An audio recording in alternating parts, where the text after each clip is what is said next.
She always knew life wasn't going to be easy.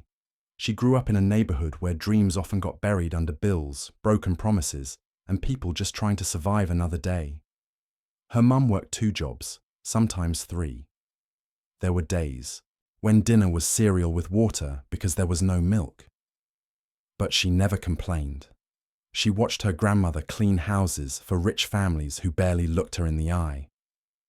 She saw how tired they both were, how much they gave, for so little in return. Still, she had this fire inside her, not the kind that gets her into trouble, but the kind that makes you want more, not just for yourself, but for everyone who looks like you. She stayed after school, helped teachers clean classrooms just to stay out of trouble and get free snacks. She read books from the library like they were treasure maps, and slowly, something started to click. She realized that if she wanted out, education was the only real ticket. So she studied hard, even when her stomach growled. She showed up early, even when the world told her she didn't belong. Years passed. She made it through high school, then college, something no one in her family had done before. It wasn't easy. She juggled school with part-time jobs, fast food, babysitting, cleaning offices late at night. Every dollar mattered. Every hour counted. But she kept pushing, not because she loved being exhausted, but because she could finally see a path forward. After graduation, she landed a job at a non-profit teaching families how to manage money, budget, and build better lives. She loved helping regular folks make sense of things that felt too big for them. But deep down, she wanted more. She wanted to create something herself, something that could change the game for people like her. So, she started working on an idea at night, after long shifts and putting her daughter to bed. She built an app, one that taught financial basics, in simple ways, using stories and tools anyone could understand. No jargon, no confusing charts, just real talk and real help. It took months, then years. She used savings, borrowed a little, and failed more than once, but she kept going. Then came the call.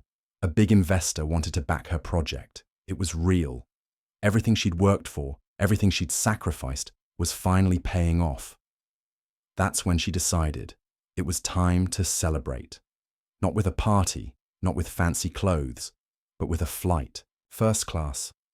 A seat that didn't squeeze, a meal that didn't come in foil, and a few hours where she didn't have to worry about anything. She booked the ticket online, staring at the screen like it was a dream she might wake up from. She packed light, dressed simply. Jeans, a soft sweater, a scarf she bought second-hand but loved dearly.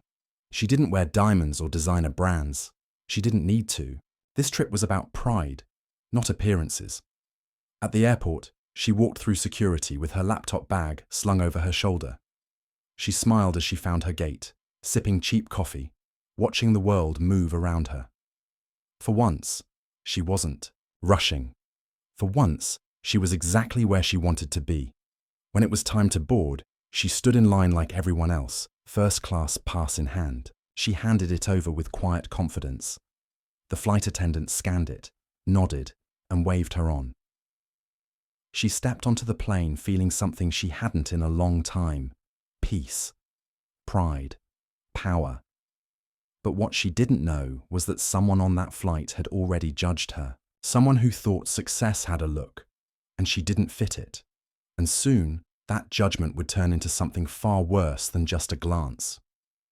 She was halfway through the flight when it started. She had settled into her seat, pulled out her laptop, and was going over some notes for a meeting she had after landing. She wasn't causing any trouble, wasn't loud, wasn't even looking around much, just focused on her own business.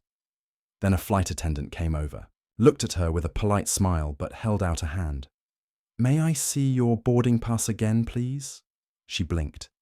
A little confused, but she nodded. She shut her laptop and reached into her bag, found the printout and handed it over. The flight attendant took it, walked away without a word, and talked to another crew member. They looked over, then looked at her again. A few minutes later, the same woman returned. This time, she didn't smile. "We've had a concern raised," she said, voice low. We need you to move to economy. Her heart dropped, not because she was scared, but because she knew what this really was. She sat up straighter. Excuse me? I paid for this seat. The flight attendant glanced around like she hoped someone else would step in. When no one did, she cleared her throat. A passenger said, "There may have been a mistake. We just want to make sure everything is correct." She stared at the woman, trying to understand how this was happening. How could someone look at her and decide she didn't belong? "I'm not moving," she said, calm but firm. "I have the right to be here." The flight attendant hesitated, then walked off again. She sat there, heart pounding, but face still calm. People nearby tried not to stare, but she could feel their eyes. Some looked uncomfortable, others curious. One man gave her a small nod, like he saw what was happening, and stood with her silently. 10 minutes later, the plane landed. The second the seatbelt sign turned off, 2 airport security officers were waiting in the aisle. She didn't move at first. They stepped closer. "Ma'am, we need you to come with us." She looked around. Everyone was watching now. She felt the burn of shame they were trying to give her. But she didn't cry, didn't yell. Just picked up her things slowly, like she wasn't going to be rushed or treated like a criminal. As she got up, someone across the aisle whispered, "You don't have to let them treat you like that." Another voice said, "Can I record this?" And then her phone buzzed. Someone was already filming. She stepped off the plane with the officers behind her. Her hands were steady. Her mind was clear. This wasn't just about a seat anymore. It was about being seen, respected, treated like she mattered. And if they wanted to push her out for not looking rich enough, well, she was ready to show them who she really was. She stood in front of the camera, not because she wanted to, but because she had no choice. The video had already spread like fire. Someone on the plane had recorded the moment she was escorted off. Not just the act itself, but what came after. She didn't scream or cry. She didn't beg for attention. She simply told the truth, clearly and calmly. "I paid for my seat," she said, holding up her boarding pass in the clip. "I wasn't bothering anyone, but they made me leave because I didn't look like I belonged." That line hit hard. It hit people who had felt invisible too. People who had been judged by how they looked instead of who they were. People who had spent their whole lives fighting to be seen as equal, only to get knocked down again. Soon, the comments started coming in. "Same thing happened to me. They never see us first. This is why we still have work to do."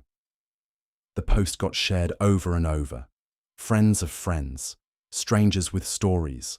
People began adding their own clips, talking about times they were treated unfairly just because they didn't look a certain way. Reporters reached out. A local news station ran her interview that night. She didn't want fame, just fairness. And when asked how she felt, she said something simple that stuck with everyone.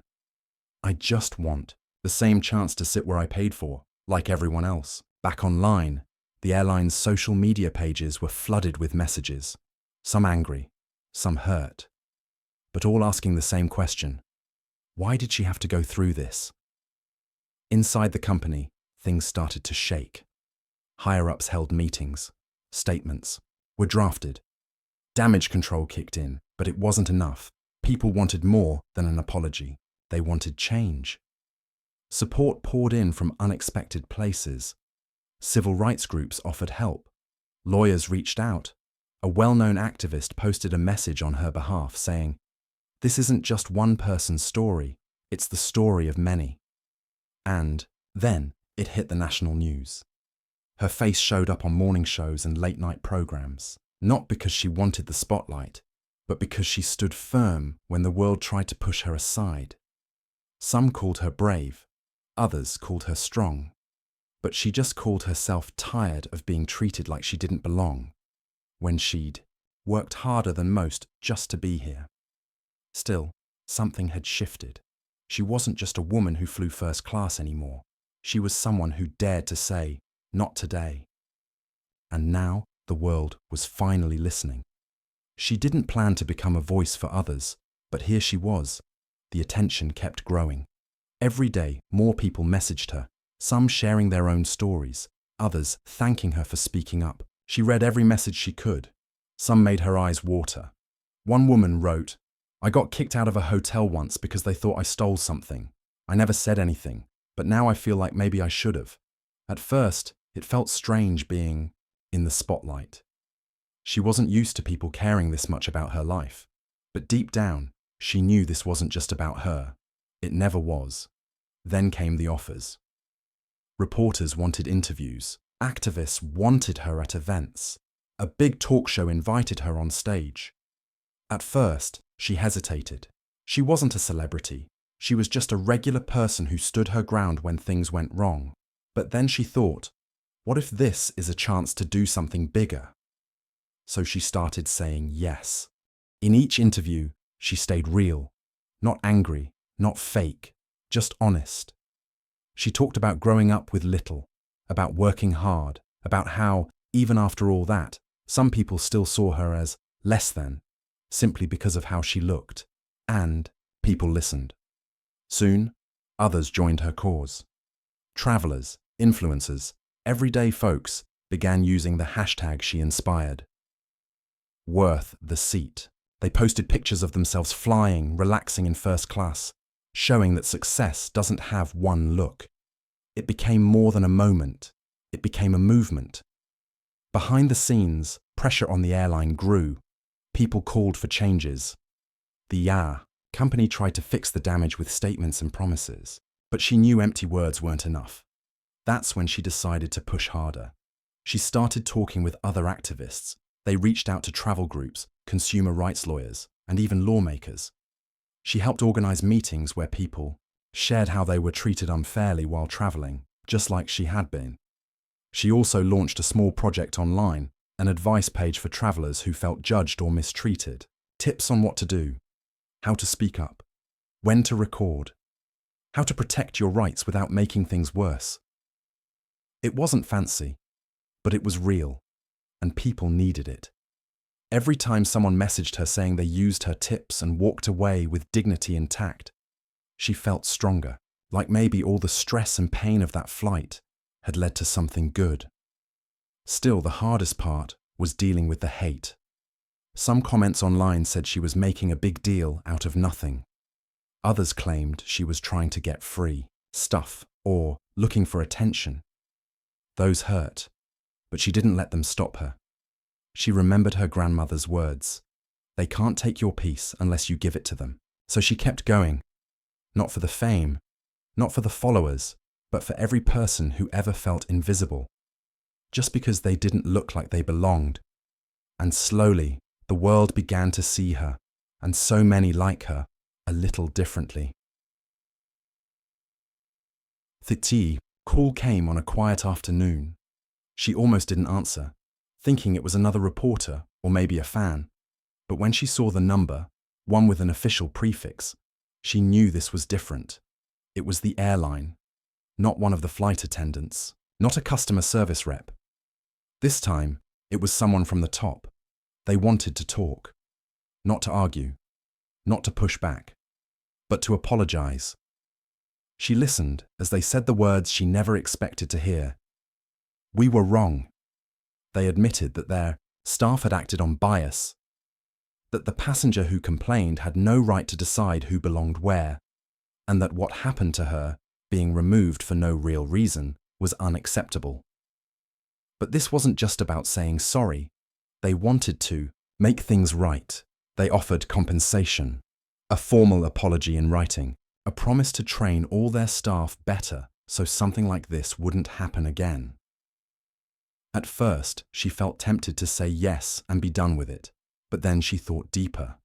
This wasn't just about her anymore. It was about everyone who had been treated unfairly while flying. About people who were told they didn't look like they belonged, just because they weren't dressed a certain way or didn't carry the right brand. So she made them an offer. Instead of taking the money, she asked for something bigger.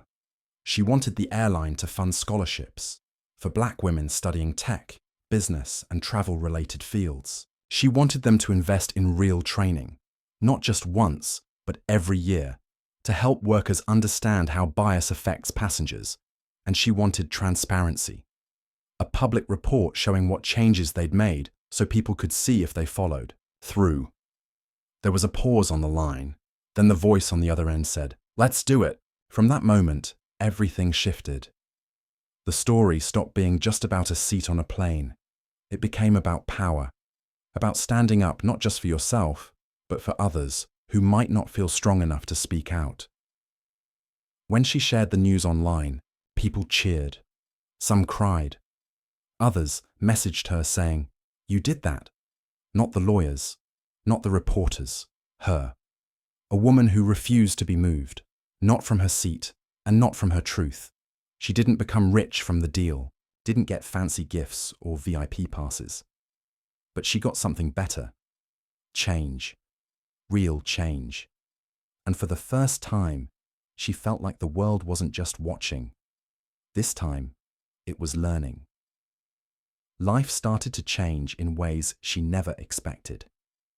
At first, it was small things. Strangers recognizing her in airports, saying thank you before she even got to the gate. Flight attendants from other airlines would smile and nod when they saw her, like they knew what she'd been through.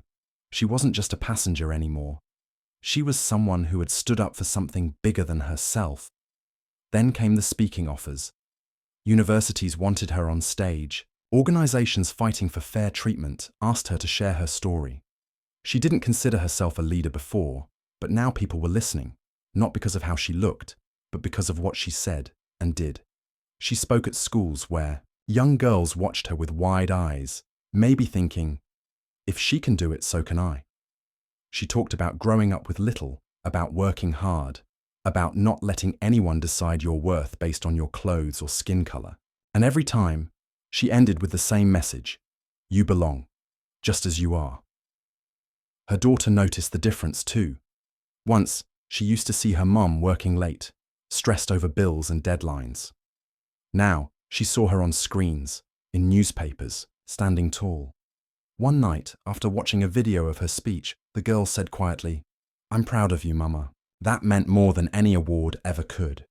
She also started something new, something close to her heart, a support group for travelers who had been treated unfairly, a place where people could share their stories, learn how to protect themselves, and stand together when things went wrong. She called it Dignity in Motion, because that's exactly what it was. People moving through life with pride, no matter what others thought. And slowly, things began to shift in the travel world. Other airlines started reviewing their policies. Some added training sessions on bias. Passengers became bolder about calling out unfair treatment. The hashtag #worth the seat kept trending, with more and more people sharing photos of themselves flying, dressed simply, proudly, unapologetically. She hadn't just changed her own path. She had helped open doors for others. And though the road ahead still had its bumps, one thing was clear: she wasn't going back, not to silence, not to fear, not to being invisible. She had found her voice, and she was using it. Years passed, but the story never really ended. It just changed shape. You didn't see her on TV as much anymore, didn't need to be. The work kept going, just in different ways. She still ran Dignity in Motion, making sure travelers knew their rights. Still helped young women get into tech and business through the scholarships she had fought for, and still spoke when needed, not for attention, but because her voice mattered. But now, others were speaking too. People who once stayed quiet started sharing their own stories. Flight attendants began standing up for passengers instead of pushing them aside. Airlines, at least some of them, took bias training seriously. Travelers began posting photos with the most worth. The seat not as a protest, but as a statement. I belong here.